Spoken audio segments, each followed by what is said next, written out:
Welcome to Popternative, where we dive into topical discussions from the worlds of pop culture, social media, and sports. Here is your host, Peter Remoliotis, aka PD Beats. PD Beats here from Popternative, speaking to Veronica St. Clair about season 2 of Brea on NBC. Welcome back to the show. It's so good to see you. It's so good to see you, Pete. I'm happy to be here. Thanks for having me. No problem. 2 seasons now of playing Riley. Do you feel like you have a grasp of this character, or do you feel like you're still learning everything episode by episode? Yes and yes. I definitely feel like I have a grasp on her. I mean, we're still in Australia shooting the show right now. And so I am still waking up every day very much in the mindset of Riley. It's been about 8 months now. So yeah, I feel very much like I have a grasp on Riley Velez. But at the same time, of course, like we just got the season finale script yesterday. And oh my God, it's like, again, as always with this show, every page, I mean, it's like, every time you think it's going to go somewhere, it goes in the complete opposite direction every time. So Yeah. I feel like I'm also very much catching up with Riley. We talked about this last time too, like the first time we were on the show. I don't think you can prepare yourself for this show, like episode to episode. Yeah.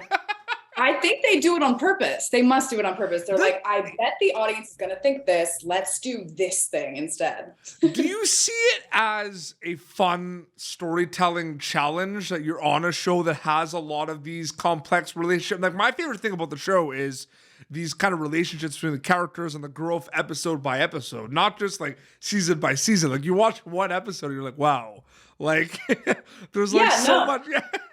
No, of course.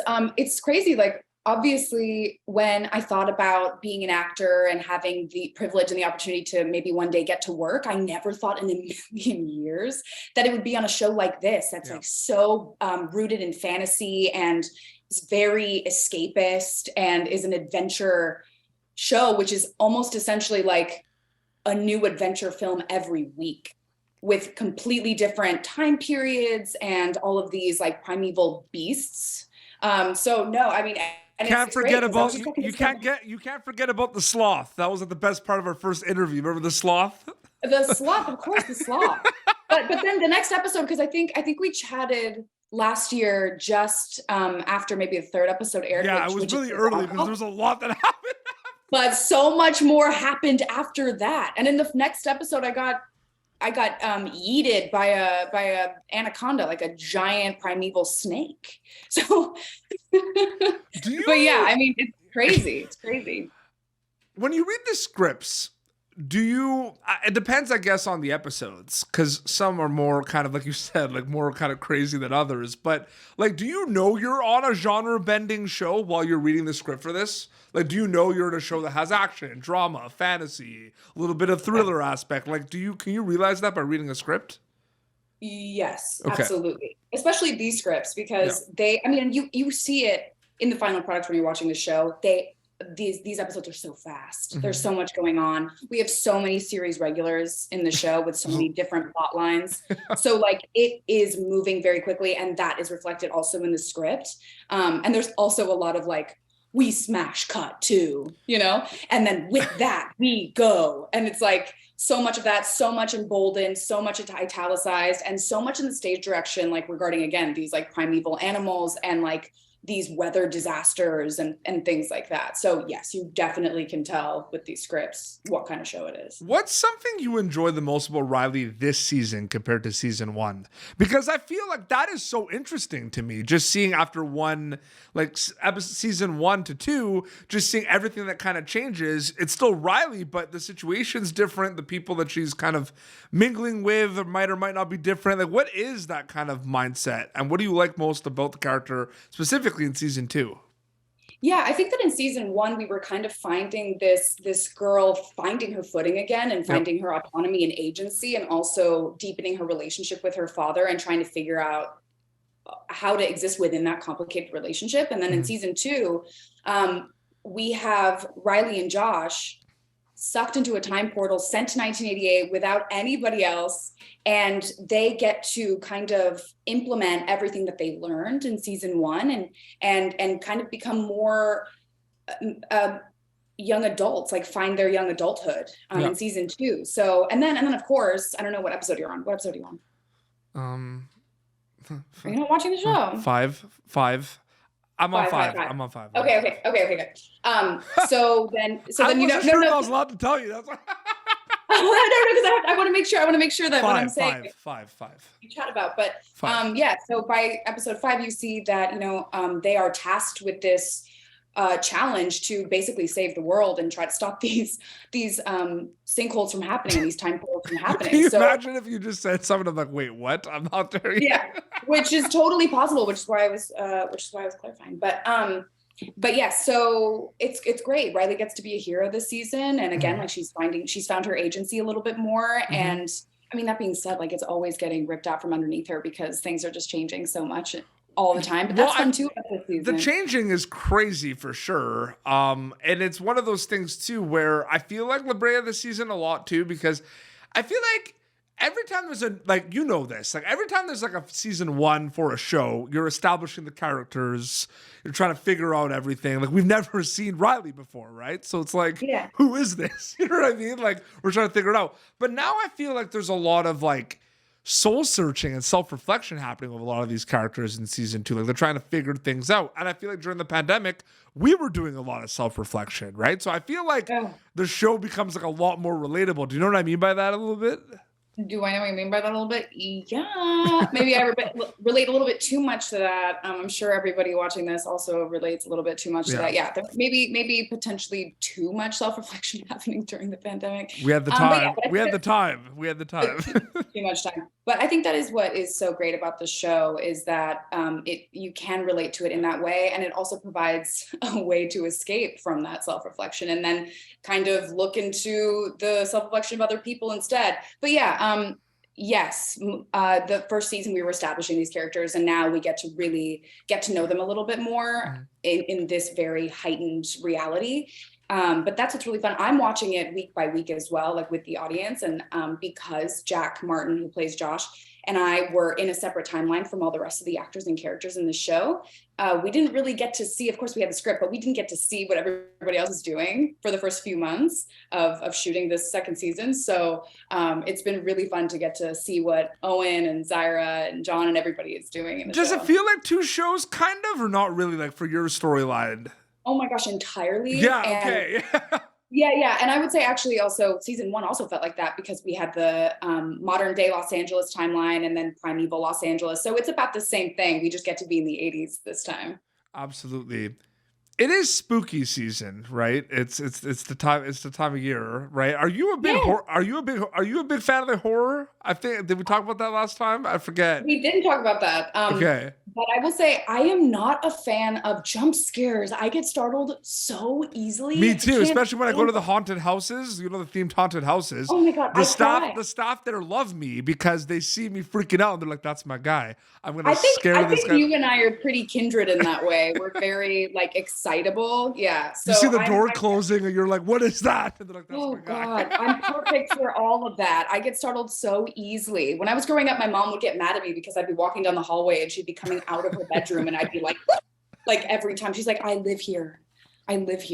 So yes. Do you find though it's cool? It's a cool time though. Like the horror thriller stuff. Like there's a difference between like I've interviewed actors that like do not do horror movies, but they star in them. Sure.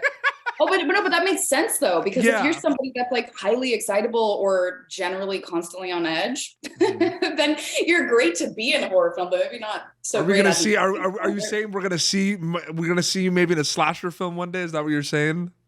What I am gonna say, I'd be so interested in doing that for sure. It seems like a lot of fun. But what I am gonna say is that watch out for episode 12 of this season. That's a nice one.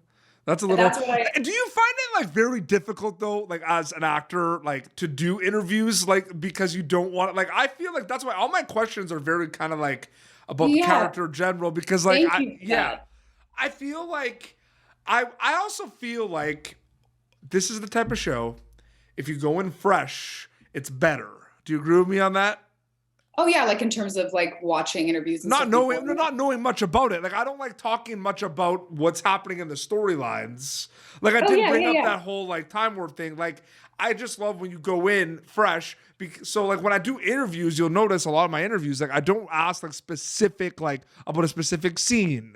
Like I didn't ask you about the snake. Hey, but that's fun. That's fun. And it's like a nice reprieve because obviously like we do a lot of interviews and a lot of them are a little bit more specific. So it's fun getting to just chat with you. But I've been doing that a lot more recently. Like I've been frequenting the cinema here in Melbourne, like twice a week. Like I go really frequently. Or as often as I can, and especially now because like all the really wonderful films are coming out and everything. Yeah. And I'm trying to go in like completely empty brain, clean slate. Oh, it's the best, but you don't even watch like a trailer or anything. Because I do feel like trailers, like I'll get in like a mood where I'll watch like 12 trailers in a row, and like some of the trailers, man, I feel like I watched a movie already. Like maybe I did it. Yeah. But speaking of which, the La Brea trailers are so freaking cool. Like they air like what's going to happen in the next season at the end of the next episode at the end of the episode. And I'm always in awe being like, wow, this show looks cool. It does. So cool. And it drops week to week. And I think there's a world where both like the binge, like dropping all at once, and then the week to week, I like them both specifically. Oh, yeah. I enjoy both of them. Do you agree with me on that, or is like the one you like over the other as like a consumer? As a consumer, the traditional week to week is great. It depends on the show. I really do enjoy week to week. I just finished House of the Dragon. Were you watching? Yeah, just watch that week to week. So fun to do that. And what's fun about that and all those HBO shows that are dropping week to week is like there's like this cultural phenomenon where everybody is kind of watching them week to week, and that is such a callback to like when we were watching weekly television, like in the So you watched all of House of the Dragon? Yeah. Did you? I did. No, because I had a pretty cool interview. I interviewed Leo Ashton, who played young Aemond. Oh, cool. Yeah. So like that. Yeah, but we talked about like the dragon scene and everything. It was so sick. Oh my God. Yeah. No, yes. Just finished it. I was pretty much on time. It's hard because like obviously our filming schedule is pretty chaotic right now. But I can imagine. Absolutely.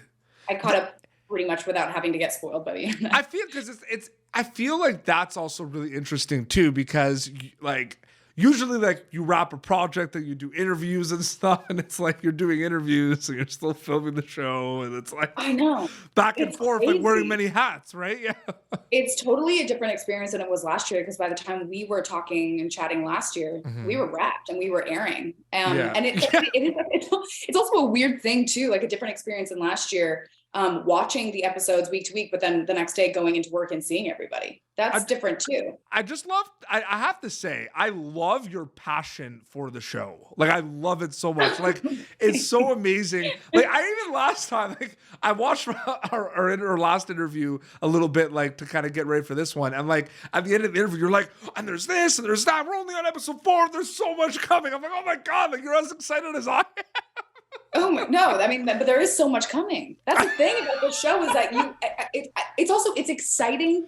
It's exciting to be a part of a show that is doing that. It's not there's no slow burn happening with this show. Everything is coming at you all at once in very quick succession. It's also not the like have a slice of pizza, have your phone. You know what I mean? Show. You got to pay attention or you will miss something. You got to pay attention. I also feel like your show is also a roller coaster that I can't get off.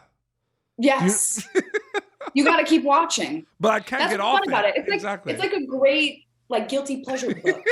You know what I mean? It's like you just got to get to the next episode. You got to get to the next chapter. Like you're going to stay up all night. You're going to keep reading it. Absolutely. It's so great. Episodes airing on NBC. Veronica, it was so great catching up with you. Thank you for joining me back on Popternative. Of course. Thank you so much for having me. Absolutely. Your Instagram account is just your name, right? Veronica St. Clair? At Veronica St. Clair. I'm at VERO St. Clair on Twitter. I don't tweet very much, but you can look at my liked tweets there. And look out for more stuff from Riley in this season, right? So much more is coming, right? You have to say your line, right? So much more is coming. This has been Popternative, youtube.com/Popter for previous episodes. Catch Veronica as Riley in season 2 of La Brea on NBC. Until next time, this is Veronica and PD Beats signing off. Thank you for tuning in to Popternative. Make sure to check out our past episodes of Popternative on YouTube. Be sure to like Popternative on Facebook and follow us on Twitter. This has been an Autograph Communications production.